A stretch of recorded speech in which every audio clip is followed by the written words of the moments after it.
Cosmic Fury is like a week and a couple days away. We are really excited about it. But then after Cosmic Fury, everything we know in Power Rangers is going to change. Now, we don't know everything that's going to happen, but we do know that everything is going to be different, and there's going to be some big changes that we are going to have to get used to. Let's talk about it, break it down, hit that intro, Rangers. You are watching the Fan Club. You're watching the Fan Club. And you're watching the Fan Club. Do you know what time it is? And you know what time it is. It's time for the Fan Club. Let's go. Hey! I can't do this on my own, cause you know things ain't always sweet when you out here in these streets.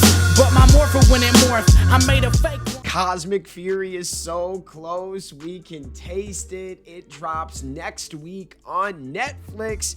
But in a couple days, we get Hasbro PulseCon. There will be a Power Rangers panel, and we will have our last big hurrah celebration of Power Rangers when you really think about it, because they're going to have stuff they're going to talk about and release, even though it's just the stuff right now, right? Friday, when Hasbro PulseCon happens, it will be 7 days before Cosmic Fury, so you can bet there's going to be some type of Cosmic Fury promotion, including Simon Bennett's going to be there. It's going to be a good time.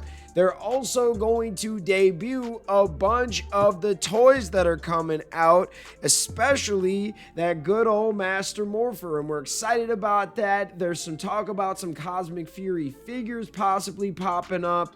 It's interesting, right? We don't know what is going to happen, but we are excited to kind of have a celebration on Friday and get some news, because then after that, we have no idea what is going to happen, and that's what the video is all about today. Everything is going to change, though. That's the one thing that is constant in this life, and with Power Rangers, we were getting lucky. For a very long time, we were able to continue to do the same exact format, and people were buying it, but at some point, it stopped working, all right? I just have to say this. If it was so good, why did Saban sell it the first time? And then why didn't Disney then keep it and turn it into their next Marvel, right? If you look into it, they sold Power Rangers, and a few months later, they acquired Marvel. Like, they got their superhero franchise and IPs that they really wanted to get, and then they went 100% hard on it.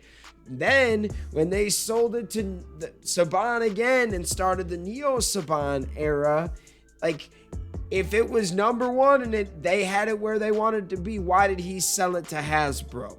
So Hasbro is going to change the format, and for a while they were keeping things the same because it didn't make sense to come in the first few years just change everything. Now the fans are really going to hate you. I liked what they did was every season, every year, it got a little bit away from the normal script and the things that we have been accustomed to with Power Rangers. Now there's still a great essence of Power Rangers there.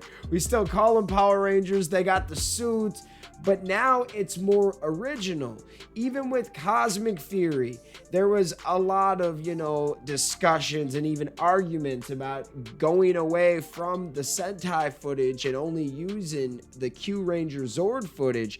And I thought it was great. And it's awesome that we can show the fans that we can do this on our own. We just did Once and Always. Now let's do Cosmic Fury. Show the fans that if we can get our hands on it and make it more original and Americanize it, if you will, it's going to make more money. And that is Hasbro's vision for it. Like, great example with Transformers. They understand that it was a cartoon, so they're always pushing some type of cartoon out. There's like 2 or 3 style cartoons of Transformers that are in production or something, to my knowledge. And then you have the movies that hit that kind of, young and older demographic. I see kids going to the Transformer movies. I see teenagers, moms, dad, grandmas, grandpas. They're hitting everybody because they're making some decent quality stuff, and they're still making the fan base happy for most movies. Now, some Transformer movies were trash. Like, I didn't really like The Last Night, but then there's some movies, like the last movie, what was it, Rise of the Beast? I enjoyed that, and I thought, man, if we could just get something like this for Power Rangers, this would be insane. And that is Hasbro's bigger vision for Power Rangers.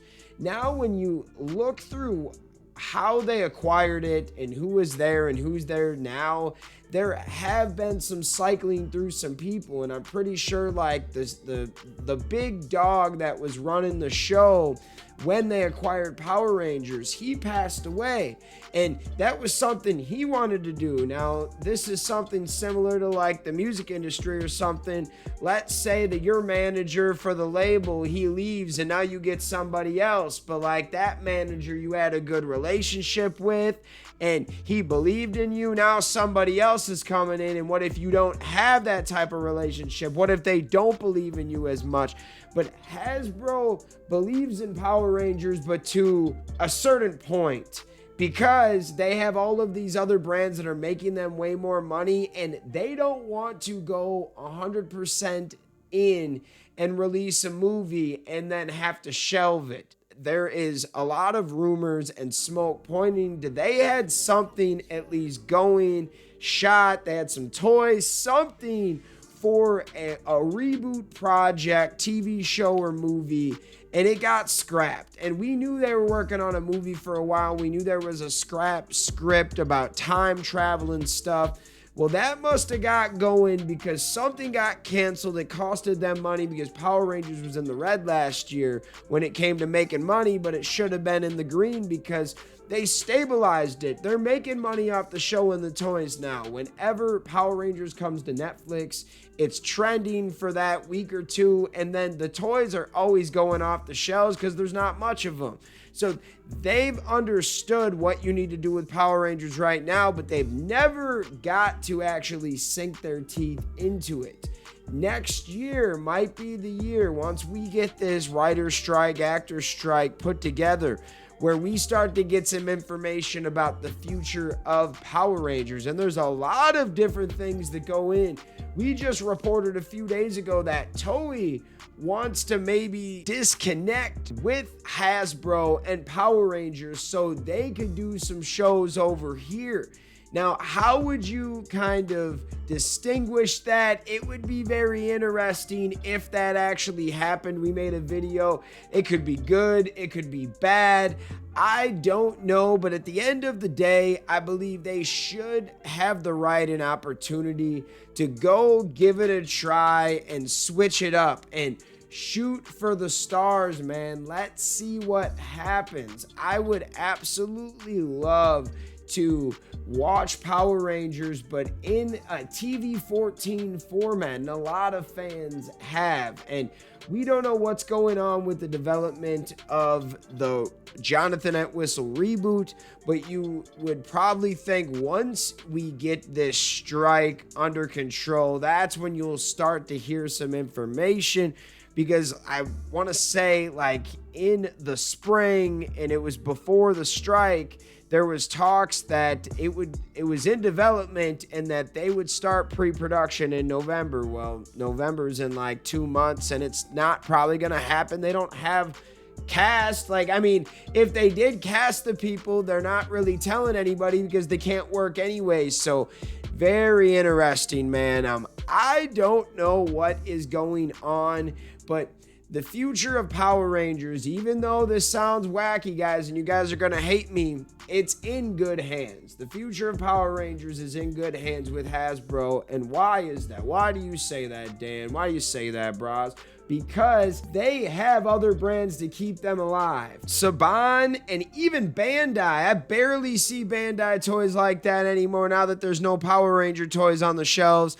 Saban, all they had was Power Rangers. Like, that's it. I mean, at the end of the day, if Power Rangers isn't doing good for them, they're going under. And I'm honestly with Hasbro because they have shown that they're trying to switch it up. They also were doing things that the fans like, and they understand that, yo, this is a big business. But at the same time, we need to listen to the fans, and they have been giving us some nice shows over the last few years. There's a reason why I got back into the brand after, the Neo Saban era. I just couldn't really get into it. I remember I tried to get back in. Me and my son started to watch Power Rangers Ninja Steel. Just couldn't get into it.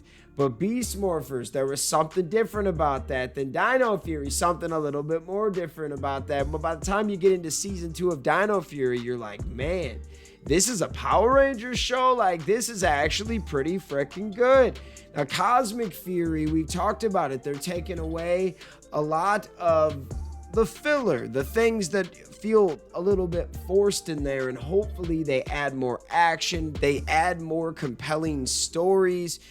The future is bright, man. I'm telling you that they're going out with a bang, even though we're leaving New Zealand. And that's another thing. We don't know where in the hell we're going. And so everything is going to change. But the one thing that I do want to say, guys, is hang in there with us. This is a crazy time to be a fan. There will be at least one hiatus year.